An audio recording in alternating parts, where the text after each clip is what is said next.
All right, hey guys, it's Johnny, and it's been a really hectic kind of couple of months trying to decide if I should be buying a house, if I should be investing in real estate, what I should do with my money. And actually, it's been a few years since I've really been thinking about this. My whole life, I wanted to buy a house. That was the dream. That's the American dream. I think that's a dream for a lot of people in a lot of the world. And it's crazy because luckily I've been saving up for it, and now I'm in a position where I can either buy one or not. And this is what I've kind of found through this this whole deal. So first, I love watching HGTV and like house renovation shows. I love beautiful interior design. So trust me, I want to own a nice, big, beautiful house. It is a dream of mine. And here's kind of what I've learned from everything. And thanks so much for everyone who's reached out to me on Facebook, on YouTube, and everywhere, sharing your stories and your advice, as well as what you've accomplished with your own personal real estate journey. So turns out I actually have a lot of family members who have won big with real estate. I think one of my videos I had mentioned two people that really stuck out because they're the two that I knew shouldn't have bought a house, but they did. And I would consider those two in kind of like the limbo stage, where it's not a bad idea for them so far, but I don't think it was actually a great idea either. It's not like they lost money because they're still living in the house, but I think they've lost a lot of freedom. One who has a 2-hour drive a day now, 1 hour there, 1 hour back, because his company moved after he bought the house, and now he's stuck, or he's going to lose a lot of money. Another one who bought a house that's way too big, and now that he has time and actually, I guess, the money to travel, he can't because he has this big house to take care of. But I've actually had a lot of cousins reach out to me saying, hey, we made a ton of money from our houses and it was a great idea. But I would say that the two caveats for that is, one is my family's from San Francisco, and pretty much anyone who bought a house in the last 40 years in San Francisco has made money from it. So I think that's kind of a caveat. A lot of people who didn't make money, who lost money and bought houses in Vegas or in many other places in the US, those are what I would consider like the silent losers, the ones that don't want to. I don't want to call them a loser. It wasn't, not that they are a loser or they made a bad decision. It's that their house didn't go up in value as crazy as the people who honestly just got lucky just living in San Francisco and just being in San Francisco. So there's that. The people who didn't make money are not excited and reaching out and saying, hey, I lost all this money, my house went into foreclosure, I couldn't, I went bottom up and I couldn't afford my mortgage anymore, and it just wasn't worth it. Those people don't want to talk about it. And honestly, a lot of them are actually just in limbo where they're still living in the house, so they haven't technically lost money. And here's the big reason why I'm sharing all this and I'm so passionate about it is I've realized most people will never sat down to really look at the math or the numbers. And that's why in all my videos, I really try to share the math and the numbers and really break it down, because I think this is so important. So whether you own a house already or you're thinking about buying a house, you just think about the future, I highly encourage everyone to sit down and actually just do the numbers, especially if you already own a place. So you can really talk about the ups and downs, because even people that think they made a ton of money, people that have sold their house for $1 million, how much have you actually spent with interest? I guarantee you and especially with maintenance and all the other fees, I guarantee it's probably very similar. But that being said, there's a lot to learn. So through all the videos that I've learned, I put together, I really, honestly, this was really for myself as well as being able to share the journey. This is video 5 of the series, and the first one is called Home Truth, Should You Buy a House at All? This is the first video that really got me thinking about it, and I realized these kind of 4 things that really big takeaways. So if you haven't seen the video yet, definitely watch it, but here are the 4 big takeaways. Is number 1, everybody should save to buy a house. Whether you are actually going to buy a house or not, every person needs to save and have that option, because without saving, you're just throwing that money away doing, on something else that you shouldn't be spending the money on, like new clothes or whatever it is. Also, I realized that the information out there is really biased. Obviously, a mortgage agent or real estate agent or people who have done well with real estate, they want you to buy a house. They want you to invest in houses. All these TV shows, they want you to buy houses. And as I said before, the winners love speaking out loud. The losers are usually silent. So the information out there is really, really biased. And that's why I try to keep this as kind of neutral as possible. Then there's a ton of pros and cons of home buying. I wish I can give you just one definite answer if it's a great idea or not. But if you watch the videos, you'll realize it is so complicated and everyone's situation is so different. But here's kind of the big takeaway is everyone that has reached out to me saying how great real estate's been for them, how much money they've made from it, 100% of them are renting out their place and not just living in it. Or they might have bought it initially to live in, but now they're renting it out to other people and they're making money from it. The equity is being paid down, maybe it's cash flowing. And for them, it's a great investment. So in general, if you are going to live in the house, it is a liability. It is not necessarily an asset until you actually own it free and clear. And it's not a cash flow producing asset until you actually are renting it out. The second is, what type of property should you actually be buying? So if you are going to buy a house, what should you buy? This is video number 2. It's called Home Buying Tips. What type of house should you buy? And what I've learned from that is you should always buy below your means, something you can actually afford to either pay cash in, and whether you pay cash or not, which is the next video, you should be able to really think about that and not buy that dream home right away, because that's when you really can screw yourself by buying a house that you really can't afford and having it be a liability.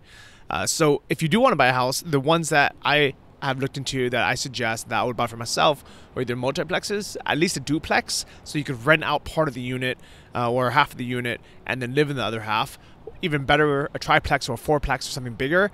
And I think having apartment buildings is really the way to go. Whether you live in one of the units and rent out the other ones, or you just live somewhere else and rent out the whole thing. Really excited about that. Also, I'm really excited about either REITs or E-REITs and investing in property funds, which I'll talk about in a second.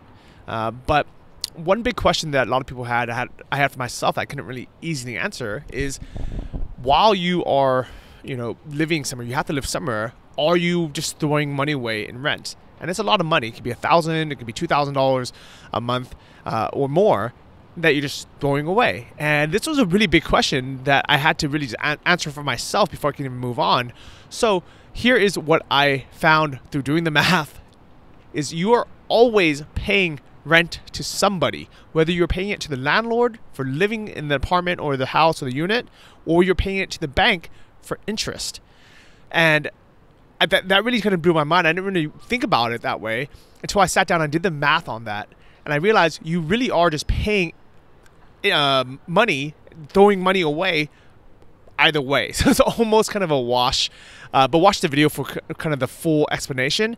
And also what I realized is, for the first 15 years of a 30-year mortgage, most of your money is just going to interest. So it's literally being thrown away. And the principal is very little. So it's kind of crazy. So then I looked at, okay, well, maybe paying in cash for a house would be the best idea.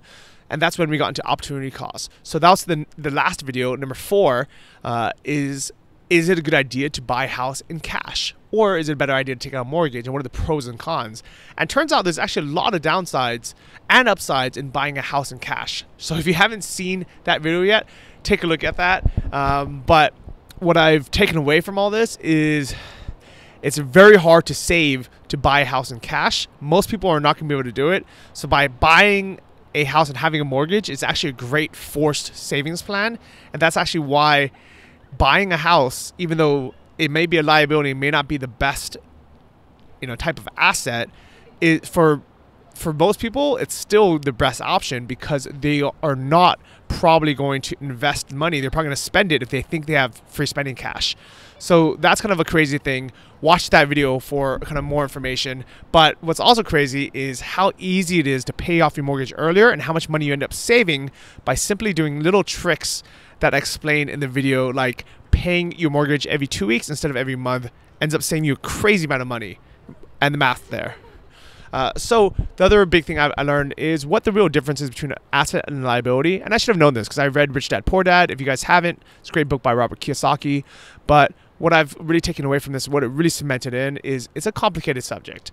But buying a house to live in is almost never going to be an asset. It really is just a luxury that has lots of upside. So I talked about it in the first video where you get stability, you don't have a mortgage, you don't have rent payments, things like that, even though you have other payments, and your rent can't rise. So there's a lot of benefits, but at the same time, buying a house is not an asset. It is a convenience or a luxury, and that doesn't mean that you should never buy a house.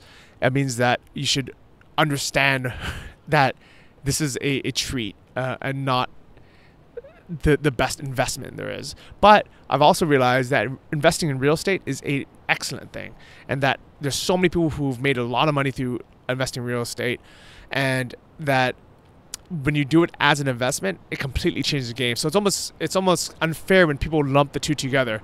It should have two different terms. One should be personal home buying, and one should be real estate investing. And I've also learned that buying rental properties, investing in multifamily houses and units really is the way to go. So what am I actually going to do? I'm going to say yes to investing in real estate as a cash flow or equity building asset. I'm going to say no to buying a house right now as a primary residence. But maybe when I have a family, I have kids, and I want that stability, I might kind of let that outweigh, knowing financially it might not make sense, but emotionally it might. So what am I doing right now? Right now I'm focusing a lot on hard money loans. I have about $64,000 in Peer Street right now, and this is hard money loans where it's real estate backed loans. I'm getting on average between 7 to 10% interest, and the great thing about it is it's backed by their real estate. So if they stop paying me, I get their house, which I don't want it to happen, but it's a great way to be able to have my money work and make money. We interviewed the CEO of Peer Street on episode 13 of Invest Like a Boss podcast, so check that out. The other thing that I'm putting quite a bit of money in is through Fundrise and their growth REITs. They're called E-REITs. And if you want to know more about that, listen to Invest Like a Boss episode 12. But basically what I like about this is it allows me to own small pieces of apartment complexes throughout the US without me having to deal with the property managers, the maintenance, or any of that, because it's diversified. Each of us put a few $1,000s into each deal, into each unit, and there are hundreds of thousands of us putting money in, so it's all pulled together. Take a listen to that episode. I'm really excited about this. I think this is actually what I'm going to be doing, especially while I'm location dependent. If you haven't noticed already, I'm in Europe right now, and actually filming outside of a cafe. The other thing I'm looking into, and I haven't actually put money into it yet, but I'm looking into it, is investing in actual, I would say, directly with individual apartment buildings. So we had on the CEO of Realty Shares on episode 28 of Invest Like a Boss, so you can take a listen to that. But what I like about this is, even though the minimums are higher, I can see exactly what unit I'm investing in, and I can look at the numbers for that and decide if I want to put money directly in there. And on the same kind of flip side, I'm also very interested in the next time I'm back in the US, meeting up with other investors and putting our money together to buy an actual apartment building, managing, finding our own property managers, things like that. So this is something I am interested in. I'm really excited about just investing in general. And if you haven't heard of Invest Like a Boss, it is me and Sam Marks, where we try to just figure out in modern day investments. So we are not the experts, but we bring on the experts, like the CEOs of these big companies. So that's really it. If you haven't seen the last videos, please watch them now, because that really explains a lot more. And read the blog post that goes along with this. I put a lot of work into this, not really to make any money from anything. It's really because I wanted to learn myself, and I want to be able to share this information with you. So please share it with a friend and subscribe. I'll see you guys in the next video. Bye-bye.